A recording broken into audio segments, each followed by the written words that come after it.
The flu season is upon us. Which type will we worry about this year? And what kind of shots will we be told to take? Remember the swine flu scare of 1976? That was the year the U.S. government told us all that swine flu could turn out to be a killer that could spread across the nation. And Washington decided that every man, woman, and child in the nation should get a shot to prevent a nationwide outbreak, a pandemic. Well, 46 million of us obediently took the shot. And now 4,000 Americans are claiming damages from Uncle Sam amounting to $3.5 billion because of what happened when they took that shot. By far the greatest number of the claims, 2/3 of them, are for neurological damage or even death, allegedly triggered by the flu shot.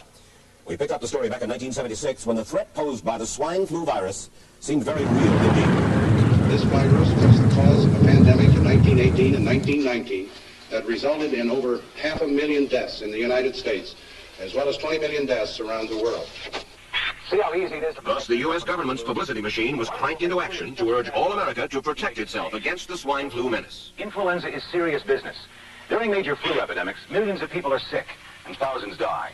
Well, this year you can get protection. The vaccines are safe, easy to take, and they can protect you against flu. So roll up your sleeve. Protect yourself. One of those who did roll up her sleeve was Judy Roberts. She was perfectly healthy, an active woman, when in November of 1976, she took her shot. 2 weeks later, she says, she began to feel a numbness starting up her legs. I joked about it at that time. I said, I'll be numb to the knees by Friday if this keeps up. By the following week, I was totally paralyzed. So completely paralyzed, in fact, that they had to operate on her to enable her to breathe. And for 6 months, Judy Roberts was a quadriplegic. The diagnosis? A neurological disorder called Guillain-Barré syndrome, GBS for short. These neurological diseases are little understood. They affect people in different ways. As you can see in these home movies taken by a friend, Judy Roberts' paralysis confined her mostly to a wheelchair for over a year. But this disease can even kill. Indeed, there are 300 claims now pending from the families of GBS victims who died, allegedly as a result of the swine flu shot.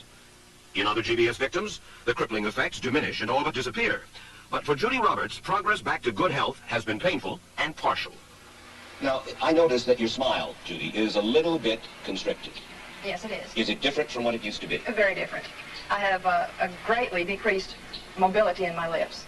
And I can't drink through a straw on the right-hand side. I can't blow out birthday candles.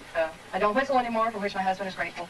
It may be a little difficult for you to answer this question, but have you recovered as much as you are going to recover? Yes, this is it. So you will now have a legacy of braces on your legs for the rest of your life? Yes, the weakness in my hands will stay, and the leg braces will stay. So Judy Roberts and her husband have filed a claim against the U.S. government. They're asking $12 million, though they don't expect to get nearly that much. Judy, why did you take the flu shot? I've never taken any other flu shots, but I felt like this was going to be a major epidemic. And the only way to prevent a major epidemic of a really deadly variety of flu was for everybody to be immunized.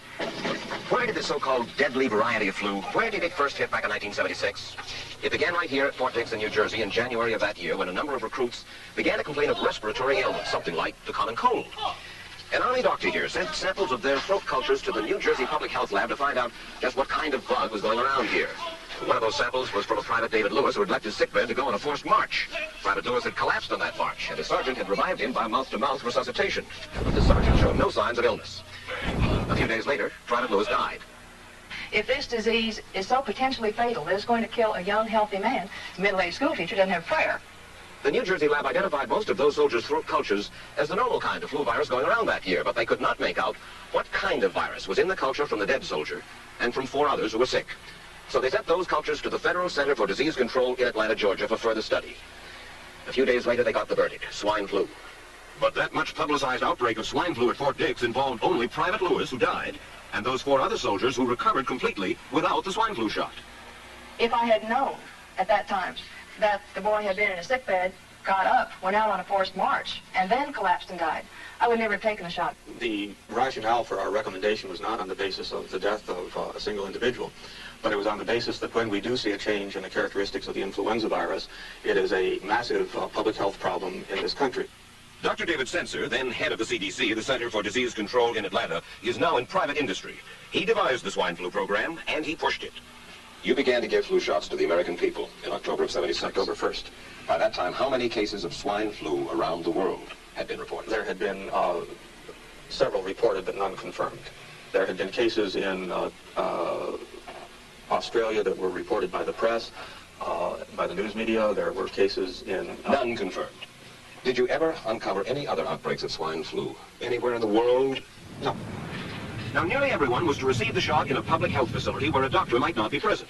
Therefore, it was up to the CDC to come up with some kind of official consent form, giving the public all the information it needed about the swine flu shot. This form stated that the swine flu vaccine had been tested. What it didn't say was that after those tests were completed, the scientists developed another vaccine. And that was the one given to most of the 46 million who took the shot. That vaccine was called X53A. Was X53A ever field tested? I can't say. I would have to... It wasn't. I don't know. Well, I would think that you're in charge of the program. I would have to check the records. I haven't looked at this in some time. The information form, the consent form, was also supposed to warn people about any risks of serious complications following the shot. But did it? No, I have never heard of any reactions other than a sore arm, fever, this sort of thing. Judy Roberts' husband, Gene, also took the shot. Yes, I looked at that document. I signed it. Nothing on there said I was going to have a heart attack or I get Guillain-Barré, which I never heard of. What if people from the government, from the Center for Disease Control, what if they had indeed known about it? What would be your feeling? They should have told us. Did anyone ever come to you and say, you know something, fellas? There's the possibility of neurological damage if you get into a mass immunization program? No. No one ever did? No. Do you know Michael Hatwick? Yes. Mm-hmm. Dr. Michael Hatwick directed the surveillance team for the swine flu program at the CDC. His job was to find out what possible complications could arise from taking the shot and to report his findings to those in charge. Did you know ahead of time, Dr. Hatwick, that there had been case reports of neurological disorders, neurological illness, apparently associated with the injection of influenza vaccine? Absolutely. You did? Yes. How'd you know that? By review of the literature. So you told your superiors, the men in charge of the swine flu immunization program, about the possibility of neurological disorders? Absolutely. What would you say if I told you that your superiors say that you never told them about the possibility of neurological complications? That's nonsense. I can't believe that they would say that they did not know that there were neurological illnesses associated with influenza vaccination. That simply is not true. We did know that. I've said that Dr. Hatwick had never told me of his feelings on this subject. That he's lying. I guess you would have to make that assumption. Then why does this report from your own agency, dated July 1976, list neurological complications as a possibility? I think the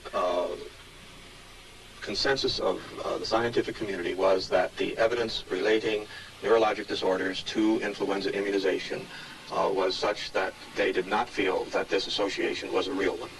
You didn't feel it was necessary to tell the people that information?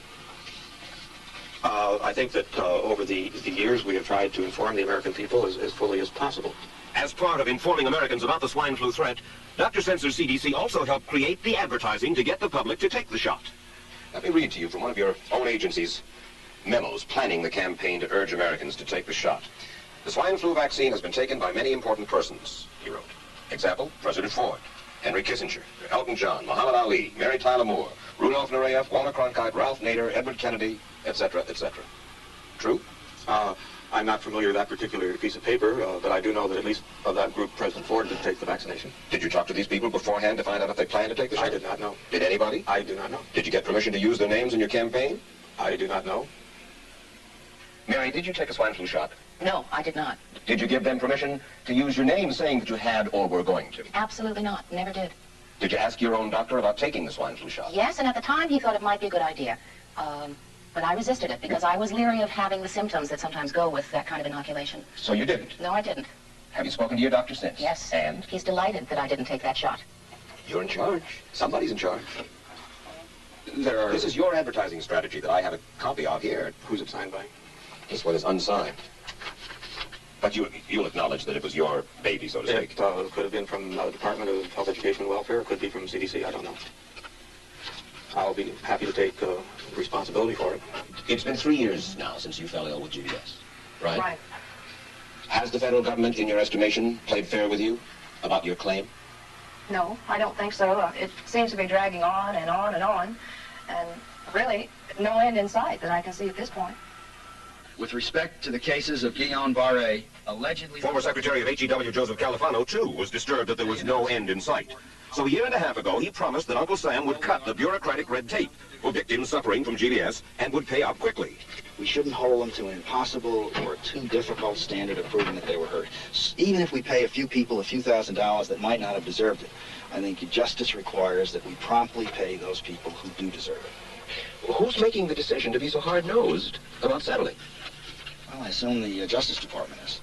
Griffin Bell, before he left? Well, the Justice Department agreed to the statement I made. It was cleared word for word with the lawyers in the Justice Department by my HEW lawyers. And that statement said, in effect?